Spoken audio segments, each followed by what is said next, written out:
sebagai pimpinan IPPD Puskesmas Labuan Bajo, secara pribadi, kapasitas kepala puskesmas dan mewakili seluruh staf saya, saya harus menyampaikan apresiasi dan tentu yang selanjutnya menyampaikan permohonan maaf kepada rekan-rekan media. Tentu kerja kita semua tujuannya sama, membuka cakrawala masyarakat. Tentu di satu sisi tugas kita memang atau profesi kita beda-beda. Tetapi dari hati yang paling dalam, saya selaku kepala puskesmas menyampaikan mohon maaf jika ada hal yang kurang berkenan. Secara pribadi saya sudah menyampaikan mohon maaf kepada adik saya Andi. Lalu tentu Pak Andi tidak sendiri. Lalu tentu saya juga tidak sendiri. Lalu kita pekerjaan kita ini kan membutuhkan dukungan dari berbagai pihak. Pak Andi, Pak Rikar, Pak Pedi membutuhkan informasi dari kami. Kami juga membutuhkan teman-teman media untuk mempublikasikan semua informasi yang berkaitan dengan pelayanan, apakah itu pelayanan kesehatan ataupun pelayanan di luar itu. Nah, itu yang pertama. Lalu yang kedua, terkait dengan kondisi kemarin, secara pribadi saya tidak ada di lokasi. Saya sedang mengikuti kegiatan di dinas, rapat dengan kepala dinas terkait dengan strategi pencegahan DBD. Jadi terus terang, fokus saya saat ini sedang berperang melawan DBD. Jadi saya juga sebagai pimpinan, saya harus mengayomi semua saya punya staf. Lalu terkait kondisi kemarin itu sebenarnya kalau bisa disimpulkan itu hanya mispersepsi. Jadi pada prinsipnya terus terang, rekan-rekan media itu sering datang di saya, sering datang ke puskesmas. Kita tidak pernah melarang.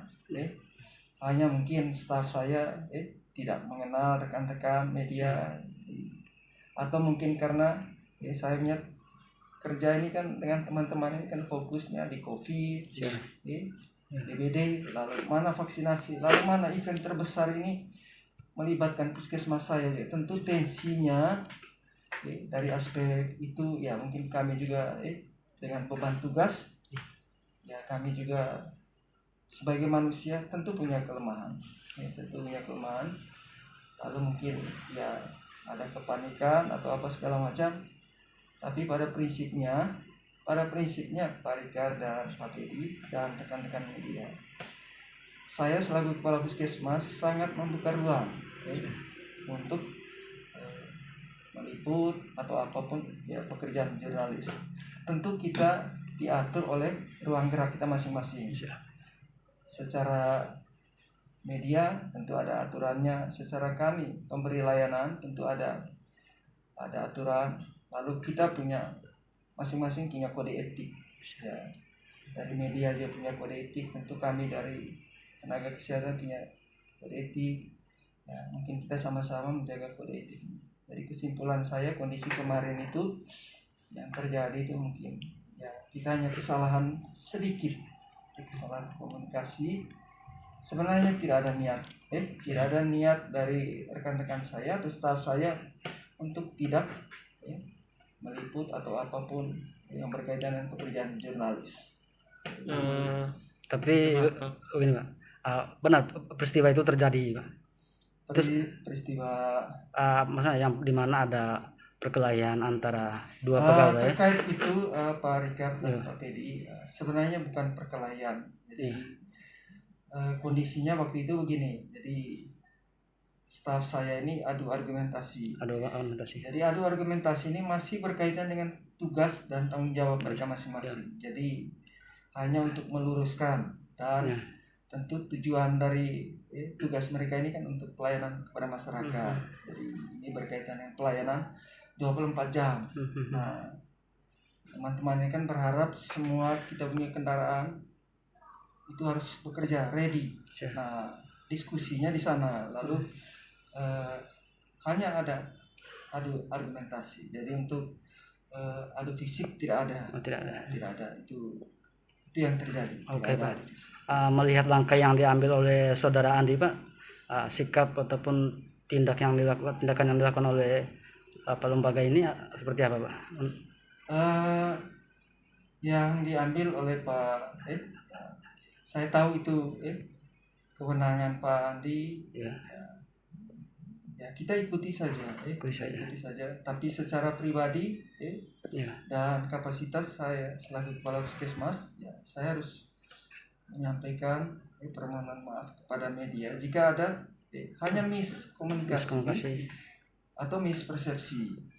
Sebenarnya tujuan kita sama, lalu hal itu sebenarnya tidak terjadi kalau kita mungkin saling mengenal. Itu saja sebenarnya. Iya. Jadi karena tidak kenal, ya ada pepatah ya dikenal maka sayang, tidak dikenal ya mungkin tidak disayang. Jadi Pak sebagai pimpinan di sini kan di Puskesmas Bajo ini mendengar situasi yang terjadi kemarin dulu tuh, kira-kira sebagai pimpinan langkah yang diambil apakah dokternya sudah dipanggil atau seperti apa? Terhadap itu saya suruh panggil semua jadi teman-teman, lalu secara internal kita sudah melakukan. Jadi di sini ada tim saya juga yang melakukan audit internal. Nah, jadi saya sudah panggil dokter, sudah panggil teman-teman yang adu argumen itu, dan sebenarnya menurut mereka ya mungkin ini hanya kesalahpahaman atau miskomunikasi saja. Atau mungkin karena mereka tidak mengenal Pak Andi, ya dikira ini masyarakat dari mana. Tapi itu karena mungkin tensi pekerjaan teman-teman, termasuk dokter saya. Dokter saya ini tidak tidur mereka nih. Jadi mereka pulang lalu siang lagi datang lagi untuk melanjutkan dinas pagi atau siang malam. Belum lagi kegiatan vaksinasi mereka harus keliling. Jadi mungkin ya secara manusiawi mereka punya keletihan. Kita baru saja bertarung dengan COVID, lalu sekarang kita dihantam lagi dengan ya pelan-pelan DBD. Tetapi fokus kami tentu kami tidak lari dari kondisi ini.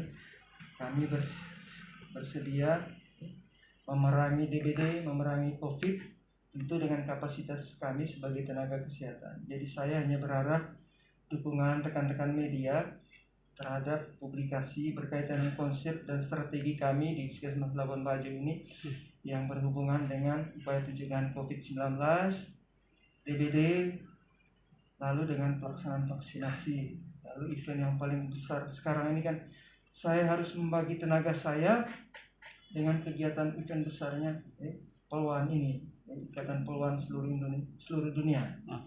Jadi tenaga saya, tenaga teman-teman juga itu terkuras habis untuk ya mungkin kalau ada hal-hal yang keliru sedikit itu sebagai manusiawi ya seperti itu kondisinya. Terkait ke kejadian kemarin itu kan antara Andi dengan salah satu oknum di puskesmas ini kan kita ketahui bahwa Andi kemarin itu sudah ambil langkah hukum. Nah, kira-kira seperti apa tanggapan Bapak? Kalau saya sih begini, jadi itu hak Pak Andi, itu sebelumnya saya sudah menyampaikan ke beliau, jadi menyampaikan permohonan maaf sekiranya ada tindakan atau komunikasi staf saya yang keliru. Nah itu antara saya dan beliau sudah. Jadi tentu langkah-langkah selanjutnya yang beliau buat ya saya selaku kepala puskesmas tentu tidak bisa membendung itu kewenangan beliau. Tetapi saya secara pribadi ya mewakili Pak Dokter dan teman-teman ya seperti yang saya sampaikan di awal, tentu sebagai manusia di tengah banyaknya tugas, beban pekerjaan, ya pasti ada kepanikan. Ya, mungkin di tengah kepanikan itulah muncul hal yang tidak kita inginkan. Itu di luar dari ya logika berpikir kita aja. Jadi saya hanya berharap ya Pak Andi lalu dengan kami di puskesmas ya kita jalin silaturahmi, Ya. termasuk dengan rekan-rekan media yang lain. Saja. Terima kasih Pak. Ya.